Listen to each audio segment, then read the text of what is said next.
So today's lesson is a real important one.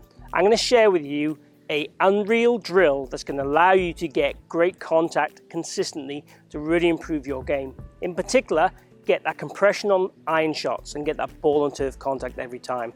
This drill is fantastic, it's easy to do, it can be done at home. I have to give some credit to my bender. It's something I saw him do and I've kind of slightly tweaked it a bit to suit what I like, but let's bring you this drill straight after this introduction.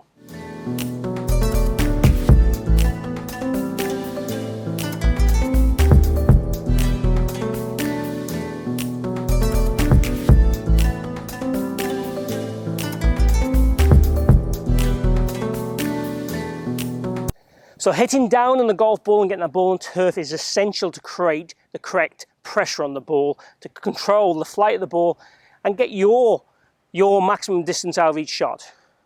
This drill will help you without a shadow of a doubt. So this drill is what I call an impact flick drill. We're going to work quite hard on how we deliver the club in a downward angle and where we hit the ground after the ball consistently. We're going to be using a lot of wrist stuff to do this, and it's going to be very natural. By doing the task, you will achieve the wrist stuff I want you to achieve. What you need is an iron, and you need to hold it like a walking stick. Potentially, you could do this just with an alignment rod or a bit of doweling at home. And then you need something to put in the center of your stance. Again, I'm using an alignment rod because it's what we have as golfers lying around all the time.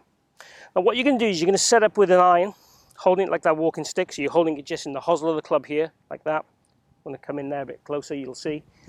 Now what we're going to try and do is get the butt end of this club to land consistently after the rod, but make contact in the ground. We want to make a mark on the ground, ideally. Now, in order to achieve that, it's going to make my trail wrist stay into extension. If my trail wrist goes to flexion, I'm not going to be able to hit that ground. Or if I do, I'm going to be hitting the ground around the rod or before the rod. We want this rod never to be disturbed at all.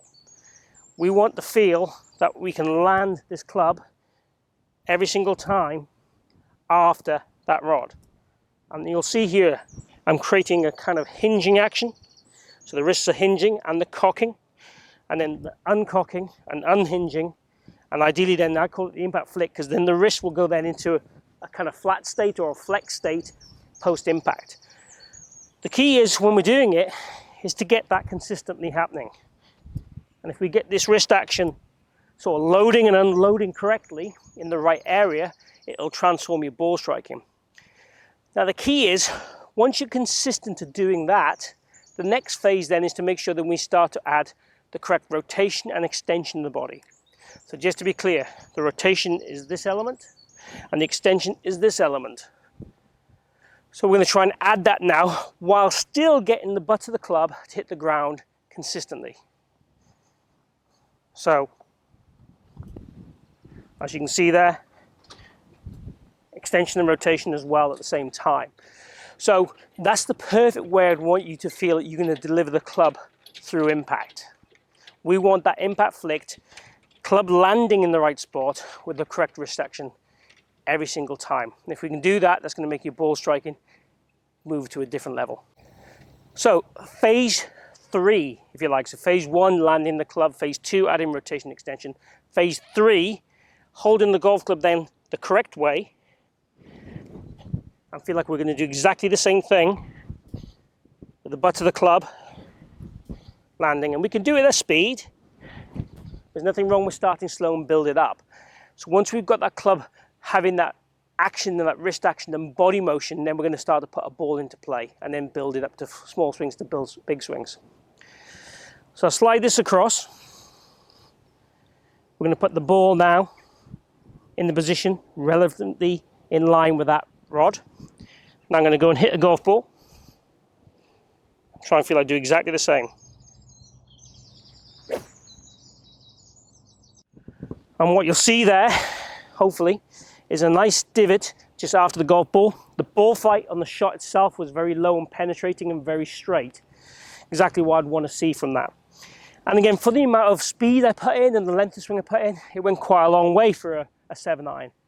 So it's exactly what I'd want you to have from that first phase.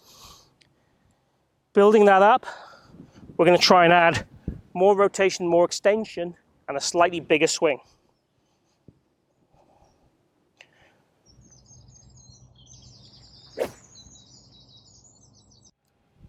So definitely went further, a little higher, a bit more divot.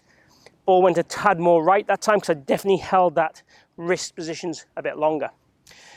So the last phase would then be just going to normal shots, full shots.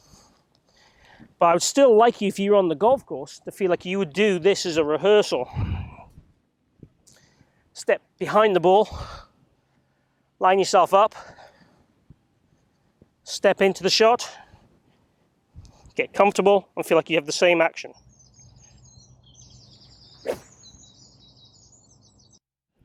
And that was lovely. Really good for me because the tendency I have will be not to take enough divot. So that for me is just a nice purchase of divot on the ground, ball and turf strike, and the ball was flighted nicely.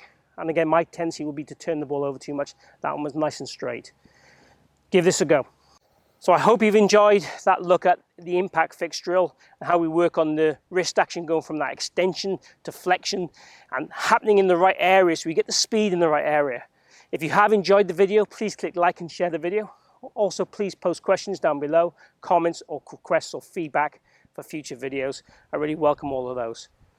Also, if you haven't already followed me or subscribed, please hit my logo down this bottom corner and join me on my journey and let me help you improve your golf. Lastly, thank you for joining me here today at the Forest of Arden. Hope to see you back here real soon.